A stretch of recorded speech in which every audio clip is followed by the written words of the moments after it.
কৃষ্ণ সুধী ভক্তবৃন্দ, এখন আমরা খুব লক্ষ্য করি সকলেই আহার, নিদ্রা, ভয়, মৈথুন এই চারটেকে নিয়ে খুব ব্যতিব্যস্ত। সর্বোপরি যেটাকে নিয়ে বেশি চিন্তিত সেটা হচ্ছে খাদ্য। যে খাদ্য নিয়ে সরকারও খুব চিন্তিত, রাষ্ট্র চিন্তিত, সকলেই একটা পরিবার চিন্তিত। এই চিন্তার মূল কারণ হচ্ছে যে নিজেকে কর্তা বলে মনে করা। আমরা সকলে মনে করি যারা ভক্ত তারা স্বতন্ত্র, কিন্তু ম্যাক্সিমাম মানুষ মনে করে আমি রোজগার করি, আমি চাকরি করি, আমি ব্যবসা করি, সেই অর্থ দিয়ে আমি খাদ্য সংরক্ষণ করি এবং খাদ্যবস্তু গ্রহণ করেই থাকি। তর্কের খাতিরেই ধরে নিলাম যে কথাটা যে যেমন বলছেন ঠিক, কিন্তু মানব সমাজ ছাড়া আর অন্যান্য যে প্রাণী রয়েছে তাদের খাদ্যবস্তু তারা কি করে সংগ্রহ করে, এটি যদি আমরা ভাবি, অনেকে প্রশ্ন করবেন তারা ঠিক সেইভাবে জীবনযাত্রা করে না, তারা খাদ্য সংকটেই থাকে। তাহলে একটা উদাহরণ দিলে বুঝতে পারবে। একটা যদি বাঘ হয় তাহলে সে 5 থেকে 15 কিলো মাংস প্রতিদিন খায়। যদি গরু মাংস খায় বা হরিণ মাংস যদি খায়, হরিণ মাংস খেলে তো বোধ হয় 30 থেকে 40 হাজার টাকা সে খেতেই পারে বা খায়। গরু মাংস হলে বা অন্যান্য প্রাণী হলে হয়তো একটু কম হবে। হাতি বা অন্যান্য প্রাণী তারা কিন্তু প্রতিদিন খাদ্যবস্তু গ্রহণ করে। তারা কিন্তু কেউ চাকরি করে না, ব্যবসা করে না, তারা কিন্তু প্রকৃতির নিয়মের মধ্যেই চলে। প্রকৃতি তাকে যেভাবে নিয়ন্ত্রণ করে ঠিক সেইভাবেই করে। তারা আজকের যে খাবার কালকে যে কি খাবে সেইটা তারা কখনো সংগ্রহ করে না। কিন্তু একটা মানুষ সংগ্রহ করে একদিনের জন্য নয়, 2 দিনের জন্য নয়, সে পরিকল্পনা করে 5 বছর, 10 বছর, 20 বছর পর্যন্ত সে পরিকল্পনা করে। যার পরে তার মধ্যে উদ্বেগ, উৎকণ্ঠা এবং তার চিন্তাটা উত্তরোত্তর এত বৃদ্ধি পেয়ে যায় যার জন্য সে কখনো সুখী হতে পারে না।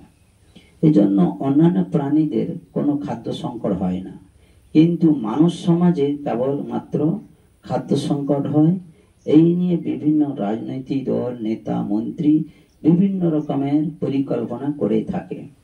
কিন্তু তর্কের খাতিরেই যদি আমরা ধরে নিই আমাদের অর্থ আছে, সেখানে আমরা অর্থ দিয়ে কি করব? প্রকৃতি যদি আমাদের খাদ্যবস্তু, ফলমূল, শাক সবজি এগুলো যদি না হয় তাহলে আমরা কি কখনো অর্থ চিবাবো, কাগজ চিবাবো? তাতে কি আমরা বেঁচে থাকতে পারবো? নিশ্চয়ই নয়। এর জন্য ভগবান শ্রীকৃষ্ণ গীতায় বর্ণনা করেছেন মায়া অধ্যক্ষেন প্রকৃতি, প্রকৃতি আমার পরিচালনায় চলে। অতএব ঠিক সেই ক্ষেত্রে প্রকৃতি যদি সুন্দরভাবে পরিচালিত হয়, প্রকৃতির ভারসাম্য যদি সুন্দরভাবে চলে, তাহলে এই জগতে খাদ্য অভাব হবে না। মানুষের আজকে লোভ বেড়েছে, তাদের মধ্যে লালসা বৃদ্ধি পেয়েছে, তাদের মধ্যে সাম্যবাদটা নষ্টের দিকে এগিয়েছে, যার ফলে মানুষ ব্যক্তিগত কক্ষিগতভাবে তাদের জীবনযাত্রাকে এমন পর্যায়ে নিয়ে গেছে যার ফলে আজকে তাদের মধ্যে উদ্বেগ, উৎকণ্ঠা, খাদ্য সংকট, রোগ এগুলো বেশি করে প্রকট হচ্ছে। এর জন্য শ্রীল প্রভুপাদ তাতে তিনি বর্ণনা করেছেন, ভোরের বেলায় 1 বস্তা যদি চাল ফেলে দেওয়া হয়, সর্বপ্রথমে পাখি আরো এসে দানা কয়েক খেয়ে যাবে। গরু, ছাগল বা অন্যান্য প্রাণী তারা কি করবে? তাদের মতো কিছু খেয়ে চলে যাবে। কিন্তু মানুষ যদি আসে তাহলে সেই বস্তার সময় তুলে নিয়ে চলে যাবে। কিন্তু দেখুন অন্যান্য প্রাণীরা কিন্তু তারা কিন্তু তাদের প্রয়োজন মতো তারা গ্রহণ করেছে, কিন্তু একটা মানুষ লোভের বশবর্তী হয়ে পুরো বস্তাটাই তুলে নিয়েছে। এই ক্ষেত্রে তারা প্রকৃতির উপর তাদের ভরসা নেই, ভগবানের প্রতি ভরসা নেই, নিজের প্রতিও তাদের আত্মবিশ্বাস নেই, যার ফলে এইসব ব্যক্তি তারা দুঃখ কষ্ট ত্রিতাপ জ্বালা জন্ম মৃত্যু জরা ব্যাধিতে অনাদিকাল ধরে দুঃখ কষ্ট ভোগ করছে। সেই জন্য শাস্ত্রে বলা হয়েছে কৃষ্ণ ফুলি সেই জীব অনাদির বৈরম অতএব মায়া তারে দেয় সংসার দুঃখ। ঠিক সেই জন্য আজকে আমরা ভগবানকে ভুলে কৃষ্ণকে ভুলে আজকে আমরা এই জড়জগতে আমরা কষ্ট পাচ্ছি। এর জন্য সন্তান ভূমিষ্ঠ হওয়ার আগেই যদি মাতৃস্থানে দুধ এসে যায়, তাহলে যিনি আমাকে সৃষ্টি করেছেন তার উপরে আমাদের ভরসা করা উচিত। তিনি অন্যান্য জীবের যদি খাদ্য সংগ্রহণ করে রাখেন, তাহলে মানুষ এত ভাবে কেন, এত চিন্তা করে কেন, কালকে আমি কি খাবো, পরশুদিন আমি কি খাবো। এতে আপনারা একটা প্রশ্ন রাখবেন যে তাহলে মানুষেরা এত দুঃখ কষ্ট ভোগ করছে কেন? রেল স্টেশন, তারপরে বিভিন্ন জায়গায় মানুষেরা খাদ্য পায় না।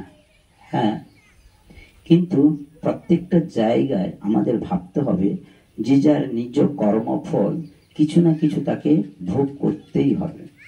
যেমন একটা পরিবারের বাবার যদি 3 ছেলে হয়, একজন ডাক্তার হলো, একজন শিক্ষক হলো, আর একজন পড়াশোনা না করে সে মূর্খ হলো, তাহলে দায়টা কার?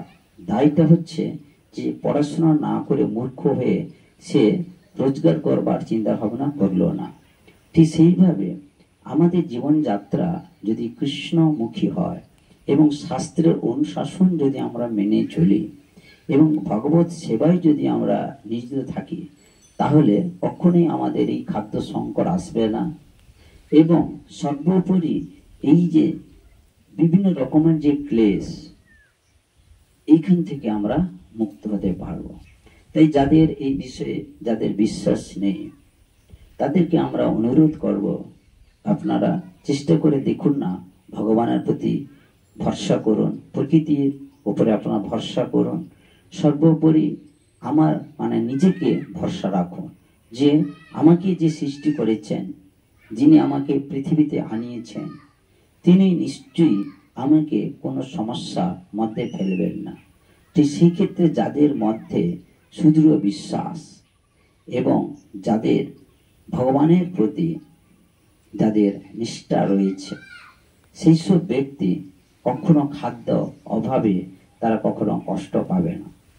তাই সকলের কাছে আমার বিনম্র আবেদন, এই আহার নিদ্রা ভয় মৈথুনে ব্যস্ত না থেকে কি করে জন্ম মৃত্যু জরা ব্যাধি থেকে মুক্ত হয়ে এই জগৎ থেকে আমরা মুক্ত হয়ে আমরা এক অপ্রাকৃত জগতে যেতে পারি, যেখানে আমাদের কোনো কুণ্ঠা নেই, যেখানে আমরা গেলে পরম আনন্দ লাভ করতে পারবো, যেখানে গেলে এইগুলো সমস্যা নেই, সেই জগতে যাওয়ার চেষ্টা করি।